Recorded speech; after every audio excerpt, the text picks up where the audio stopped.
Hello दोस्तों, कैसे हैं आप लोग। आशा करते हैं आप लोग अच्छे होंगे। मैं प्रभास कुमार रेलवे में as a senior section engineer electrical posted हूँ। तो दोस्तों, बहुत सारे कैंडिडेट्स हैं, उसको कमेंट आया था कि सर आरआरबी एएलपी का जो CVT 2 पेपर होगा उसका पार्ट बी जो है उसका प्रिपरेशन कैसे करना है, उसमें क्या क्या पढ़ना पड़ता है। तो दोस्तों देखिए, मैं आज इलेक्ट्रीशियन या फिर जो भी इलेक्ट्रिकल कम्बिनेशन जो ट्रेड है उसके लिए जो इम्पोर्टेंट टॉपिक्स है जिसको आप लोगों को पढ़ना ज़रूरी है उसका वीडियो लेकर आया हूँ। आप लोग इस वीडियो को पूरा देखिए। तो बहुत सारे स्टूडेंट है, उसका डिमांड था कि सर जो आप जितने भी CVT 2 पार्ट बी के लिए इलेक्ट्रिशियन का जो कैंडिडेट्स है या फिर इलेक्ट्रिकल कम्युनिकेशन ट्रेड का जो स्टूडेंट है उसके लिए वीडियो लाइए। तो ये आप लोगों के लिए पहला वीडियो है। इसमें हम लोग आज जो सिलेबस है उसका ओवरव्यू देखेंगे, क्योंकि मैं भी आरआरबी एएलपी का एग्जाम दिया था मुजफ्फरपुर बोर्ड से। मेरा फाइनल सिलेक्शन CVT 1 CVT 2 उसके बाद साइकोलॉजिकल टेस्ट सभी हो गया, ज्वाइनिंग लेटर भी आ गया, बट मैं ज्वाइन नहीं किया था क्योंकि मुझे दूसरा जो रेलवे जेई का या फिर अदर अदर पोस्ट पे भी मेरा रिजल्ट आ चुका था। अब मैं फिलहाल रेलवे में ज्वाइन किया हूँ और रेलवे में as a senior section engineer posted हूँ। तो चलिए आज हम लोग देखते हैं जो CVT 2 पार्ट बी में आप लोगों को क्या क्या पढ़ना पड़ेगा इलेक्ट्रीशियन ट्रेड वालों के लिए खास करके। देखिए, बहुत सारे टीचर जो है वो आपको जो क्या करेंगे, वो 50-60 टॉपिक जो लिखा देते हैं, ठीक ना। तो आप लोगों को देखिए उस पर उसको देखकर ज़्यादा घबराना नहीं है, ठीक ना। ज़्यादा टेंशन नहीं लेना है। कुछ कुछ टॉपिक्स इंपॉर्टेंट टॉपिक्स हैं, ठीक ना, जिसको पढ़ लेने से आपका जो है एग्जाम आसानी से क्लियर हो जाएगा। इसमें जो देखिए CVT 2 पार्ट भी जो है वो ओनली क्वालिफाइंग नेचर का है। आप किसी भी मतलब कैटेगरी से हो, आपको 35% मार्क्स लाना पड़ेगा। तो 75 मार्क्स का एग्जाम होता है, उसमें 35% आप लोगों को स्कोर करना जरूरी है। तो कितना हो गया 75 का, देखिए 75 का 30% आप ऐड कर लीजिए, गुना करके निकालिए। 75 × 30 मतलब अप्रोक्स आपको 27 मार्क्स लाना है, ठीक ना। अप्रोक्स आपको 27 मार्क्स लाना है पार्ट बी में, तभी आप लोग क्वालिफाई मारे जाओगे। क्योंकि बहुत सारे कैंडिडेट्स जो है, इससे पिछला बार जो कि CVT 1 में अच्छा स्कोर कर लिए थे, CVT 2 के पार्ट ए में भी अच्छा स्कोर कर लिए थे, लेकिन पार्ट बी में फेल हो चुके थे, ठीक ना।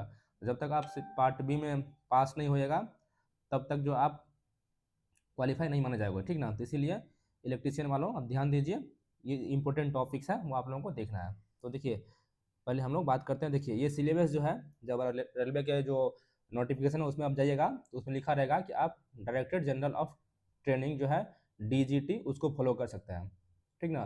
तो जब आप लोग DGT का वेबसाइट खोलिएगा तो उसमें बहुत सारा जो है लगभग लगभग 40-30-40 पेज का एक PDF ओपन हो जाएगा।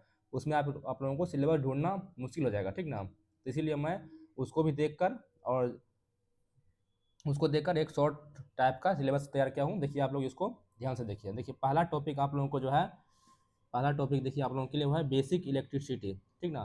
बेसिक इलेक्ट्रिसिटी, इसमें आपको जैसे मान लीजिए Ohm's law, Kirchhoff's law, AC alternating current, direct current, unit, ठीक ना, वर्क्स, पावर, ये सब देखना है, ठीक ना। उसके बाद हो गया सेकंड टॉपिक्स आपका बेसिक इलेक्ट्रॉनिक्स, ठीक ना। बेसिक इलेक्ट्रॉनिक्स में देखिए आप क्या क्या क्या पढ़ना है। जैसे मान लीजिए बेसिक सेमीकंडक्टर फिजिक्स, उसके बाद transistor, diode, semiconductor, digital electronics, industrial electronics, मतलब बेसिक बेसिक ओनली आपको पढ़ना है, ठीक ना। उसके बाद आप क्या आ गया, इंडियन इलेक्ट्रिसिटी रूल 1956 में जो आया था, इंडियन इलेक्ट्रिसिटी रूल, ये आपको देखना है। इसमें मान लीजिए देखिए एक सर्किट से कितना हम सब सर्किट निकाल सकते हैं, ये सब रूल जो है इंडियन इलेक्ट्रिसिटी रूल के अकॉर्डिंग ही हम लोग कर सकते हैं। मतलब एक सर्किट से कितना सब सर्किट, ये सब मतलब डिफरेंट डिफरेंट टाइप्स का रूल है। जब हम लोग देखेंगे सिलेबस आगे वीडियो लाएंगे उसमें आप लोग डिटेल में देखिएगा इसको। उसके बाद देखिए DC मशीन, ठीक ना। DC मशीन आपको पढ़ना है, जैसे शंट सीरीज, ठीक ना, ये सब मशीन आपको देखना है, ठीक ना। उसके बाद हो गया AC मशीन। AC मशीन में mainly transformer, induction machine, synchronous machine, ये सब देखना है। बेसिक बेसिक देखना है आपको, ठीक ना। आप लोगों को इसको देख के घबराना नहीं। इसमें से भी कुछ टॉपिक्स इंपॉर्टेंट्स मैं निकालूंगा आप लोगों के लिए, जिसको पढ़ने से आप लोगों को आसानी से आप लोग 35% मार्क्स जो स्कोर कर लीजिएगा, ठीक ना। उसके बाद देखिए इलेक्ट्रिकल वायरिंग, ठीक ना। इसमें देखिए मान लीजिए टाइप्स ऑफ वायरिंग, ठीक ना, किस किस तरह से आपको वायरिंग करना है, ये सब पढ़ना है। उसके बाद सेफ्टी, मतलब अगर आप अजय मान लीजिए इलेक्ट्रिशियन ट्रेड से आप बिलोंग्स कर रहे हैं तो आपको क्या क्या सेफ्टी मेजर अपनाना फॉलो करना चाहिए, ठीक ना। जैसे वेल्डिंग करते समय क्या सेफ्टी रूल्स फॉलो करना चाहिए, ठीक ना। वायरिंग करते समय क्या सेफ्टी रूल फॉलो करना चाहिए, ये सब इंपॉर्टेंट टॉपिक है जो आपको देखना है। देखिए उसके बाद अर्थिंग, तो देखिए बहुत सारे जो कैंडिडेट्स हैं वो न्यूट्रल और अर्थिंग में जो डिफरेंस है वो नहीं समझ पाते हैं, तो वो सब भी समझना है इसमें। अर्थिंग में अर्थिंग कितने टाइप्स का होता है, अर्थिंग क्यों जो है इलेक्ट्रिकल वायरिंग में क्यों इसेंशियल है अर्थिंग, ये सब डिफरेंट डिफरेंट जो उसका यूज है, टाइप्स है, वो हम लोग देखेंगे। उसका देखिए इलेक्ट्रिकल मेजरमेंट एंड इंस्ट्रूमेंट। देखिए इलेक्ट्रिकल मेजरमेंट एंड इंस्ट्रूमेंट में आप लोग जितने टाइप्स का मेजरिंग इंस्ट्रूमेंट है वो सब देखेंगे। जैसे टाइप्स ऑफ मीटर हो गया, वोल्ट मीटर, आम मीटर, वाट मीटर, ठीक ना। जैसे करंट को किससे मेजर करते हैं तो आमीटर से, वोल्टेज को किससे मेजर करते हैं तो वोल्ट मीटर से, पावर को वाट मीटर से, तो इसको हम डिटेल में देखेंगे। उसके बाद पावर सिस्टम एंड ट्रांसमिशन, ठीक है, इसका हम लोग ओनली बेसिक देखेंगे, ठीक ना। ये जो बहुत ही वास्ट जो चैप्टर है जो आप लोगों को इंजीनियरिंग में पढ़िएगा आप लोग, ठीक ना।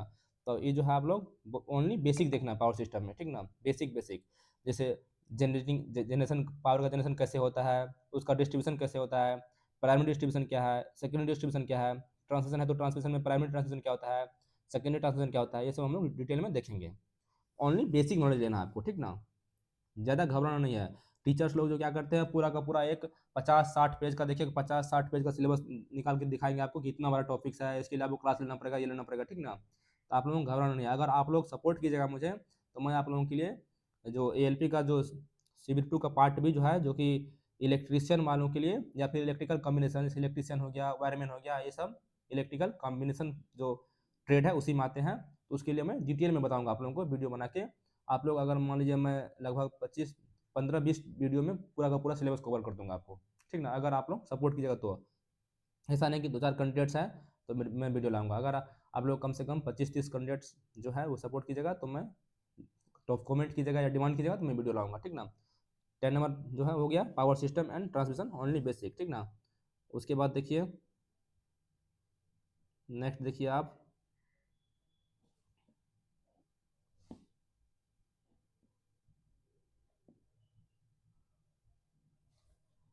Single phase machine. देखिए सिंगल फेज मशीन जैसे मान लीजिए, देखिए बहुत टाइप्स का सिंगल फेज मशीन होता है। जैसे मान लीजिए यूनिवर्सल मोटर हो गया, उसके बाद कैपेसिटर मोटर हो गया, डिफरेंट डिफरेंट टाइप्स का मोटर है, सर्वो मोटर हो गया। तो इसमें मेनली देखेंगे हम लोग किस मोटर का यूज कहाँ होता है। जैसे सर्वो मोटर का यूज कहाँ होता है, यूनिवर्सल मोटर का यूज कहाँ होता है, तो जहाँ पे भी हाई स्पीड का हमको जरूरत पड़ता है वहाँ पे हम लोग यूनिवर्सल मोटर का यूज करते हैं। कैपेसिटर मोटर का यूज कहाँ करते हैं, डिफरेंट डिफरेंट टाइप्स का सिंगल फेज जो है मशीन है, मोटर है, उसका हम लोग यूजेज पढ़ेंगे और उसका कम वर्किंग प्रिंसिपल भी पढ़ेंगे हम लोग, ठीक ना। उसके बाद ट्रांसफार्मर। देखिए ट्रांसफार्मर तो आप लोग को मेनली एसी मशीन जो ऊपर दिखाए थे हम लोग उसी में आ जाता है, लेकिन इसको मैं अलग से लिखने का मेरा मकसद है क्योंकि एसी मशीन में मैक्सिमम जो क्वेश्चन है वो ट्रांसफार्मर से ही दे देता है। जैसे मान लीजिए ट्रांसफार्मर का वर्किंग प्रिंसिपल क्या होता है, ठीक ना। अ, उसके बाद मान लीजिए ट्रांसफार्मर में कितने तरह का लॉसेस होता है, लॉस, ठीक ना। डिफरेंट डिफरेंट टाइप का ट्रांसफार्मर होता है, ये सब आप लोगों को जब हम लोग वीडियो लाएंगे आगे तो उसमें दिखाएंगे, ठीक ना। उसके बाद देखिए डिफरेंट टाइप्स ऑफ टूल्स, तो आप लोग पढ़े होंगे जब आप लोग ITI किए होंगे तो टूल्स एंड प्लांट्स आप लोग देखे होंगे।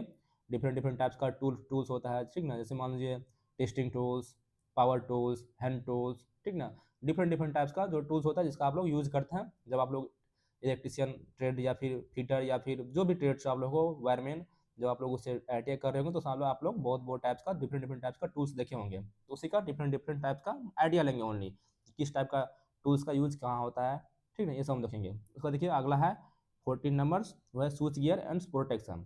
स्विच गियर एंड प्रोटेक्शन में हम लोग देखेंगे डिफरेंट डिफरेंट टाइप्स का प्रोटेक्शन। मान लीजिए कोई इलेक्ट्रिकल वायरिंग किए हैं तो उसका प्रोटेक्शन कैसे करेंगे। जैसे मान लीजिए सर्किट ब्रेकर क्या होता है, ठीक ना, ये सब सर्किट ब्रेकर क्या होता है, इंटरप्टर क्या होता है, ठीक ना। उसके बाद मान लीजिए आपका CT क्या होता है, करंट ट्रांसफार्मर, PT क्या होता है, पोटेंशियल ट्रांसफार्मर। ये तो एक्चुअली मेजरिंग में पढ़ेंगे हम लोग, जैसे CT और PT है ये एक्चुअली मेजरिंग ट्रांसफार्मर है। तो डिफरेंट डिफरेंट टाइप का सर्किट ब्रेकर जो हम लोग पढ़ेंगे इसमें स्विच गियर एंड प्रोटेक्शन में, ठीक ना। रिले क्या होता है ये सब हम देखेंगे इसमें। उसके बाद देखिए बैटरी, ठीक ना, बैटरी भी तो देखना जरूरी है, बैटरी से भी क्वेश्चन आता है, बैटरी सेल्स एंड बैटरी, ठीक ना। इसमें टाइप्स ऑफ बैटरी, ठीक ना, ये सब हम लोग पढ़ेंगे। बैटरी का कम्बिनेशन कैसे करते हैं हम लोग, ये सब हम लोग पढ़ेंगे। उसका देखिए 16 नंबर जो है 16 नंबर, वह electrical and electronic circuit symbol. जैसे मान लीजिए इलेक्ट्रिकल एंड इलेक्ट्रॉनिक सर्किट्स का सिम्बल्स, ये जनरली आपको क्वेश्चन एग्जाम में आता है। इसमें क्या होता है आपको दे देगा कि ये जो सिम्बल है किस सर्किट का नाम है, ठीक ना। जैसे मान लीजिए एक सर्किट, जैसे मान लीजिए मैं एक बनाता हूँ, जैसे मान लीजिए ये है एक, ठीक ना, ये एक मान लीजिए मैं बनाता हूँ आपको बेसिक आइडिया के लिए, तो ये दे देगा मान लीजिए किसका सिंबल है, सिंबल किसका है। तो जनरली सा सिंपल है, ये ट्रांसफार्मर का सिंबल है, ठीक ना। इसी टाइप का बहुत सारा सिम्बल्स आपको दे देगा और बताएगा आपको पूछेगा कि ये किसका सिम्बल्स है, तो ये भी देखना जरूरी है। उसके बाद देखिए बेसिक्स ऑफ इंजीनियरिंग ड्राइंग, ठीक ना, बेसिक्स ऑफ इंजीनियरिंग ड्राइंग्स, ये भी देखना जरूरी है। इसमें भी, इससे भी कभी कभी कुछ कुछ क्वेश्चन इसमें पार्ट बी में जो है आपका आता है, ठीक ना। ये आपका पार्ट जो CBT 2 है, इसका पार्ट ए में भी ये आपको काम पड़ेगा, ठीक ना। इसमें हम लोग देखेंगे ओनली बेसिक आइडिया देखेंगे इसका, जैसे प्रोजेक्शन व्यू हो गया, ठीक ना, projection view, lines, geometric figures, different different types का इसमें हम लोग नोमेनक्लेचर्स वो सब देखेंगे हम लोग। तो टोटल जो है ये आज हम लोग देखिए जो इलेक्ट्रीशियन वालों के लिए जो सिलेबस है ये हम लोग आज देखे हैं, ठीक ना।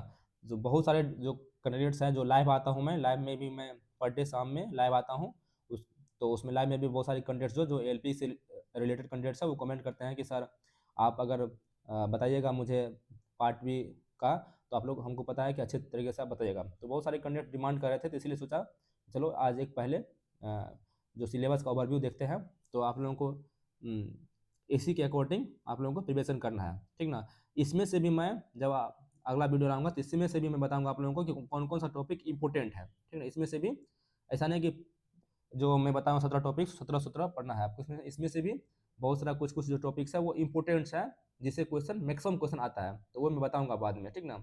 तो ओवरऑल 75 क्वेश्चन आता है एग्जाम में, 75 में से आपको 45 का कम से कम टारगेट रखना है। 45 का टारगेट रखिए आप, 45 से 50 का कम से कम रखिए, 50 का क्वेश्चन टारगेट आप 50 का टारगेट रखिए, आप आराम से क्वालिफाई कर लीजिएगा, ठीक ना। क्योंकि बहुत सारे कैंडिडेट्स जो वो CBT 2 के जो पार्ट बी में वो फेल हो जाते हैं।